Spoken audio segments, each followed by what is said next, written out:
উন্নয়ন পরিকল্পনা বাস্তবায়নে বিদেশি ঋণ নির্ভর প্রকল্পগুলোতে অর্থছাড় কমে গেলেও বাড়ছে আগের নেয়া ঋণ পরিশোধের চাপ। অর্থনৈতিক সম্পর্ক বিভাগ ইআরডির হালনাগাদ প্রতিবেদনের তথ্য, গেল জুলাইয়ে বৈদেশিক ঋণ পরিশোধ বাবদ ব্যয় হয়েছে 44 কোটি 46 লাখ ডলার। এর মধ্যে আসল 32 কোটি 77 লাখ ডলার আর 11 কোটি 90 লাখ ডলার ব্যয় হয়েছে সুদ পরিশোধে। মোট হিসাবে আগের অর্থ বছরের তুলনায় বিদেশি ঋণ পরিশোধে ব্যয় বেড়েছে 16%। জুলাইয়ে বিদেশি ঋণ পরিশোধে ব্যয় বাড়লেও কমেছে অর্থ ছাড়ের পরিমাণ। এ সময় বিদেশি ঋণ ছাড় হয়েছে 20 কোটি 27 লাখ ডলার, যা গেল বছরের তুলনায় 43% কম।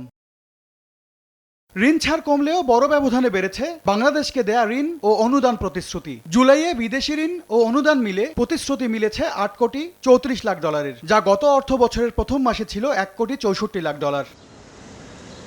ইআরডির তথ্য, গেল বছরের মতোই চলতি অর্থ বছরের জুলাই মাসেও খাদ্য সহায়তা বাবদ মেলেনি কোনো অর্থছাড় কিংবা ঋণ ও অনুদান প্রতিশ্রুতি।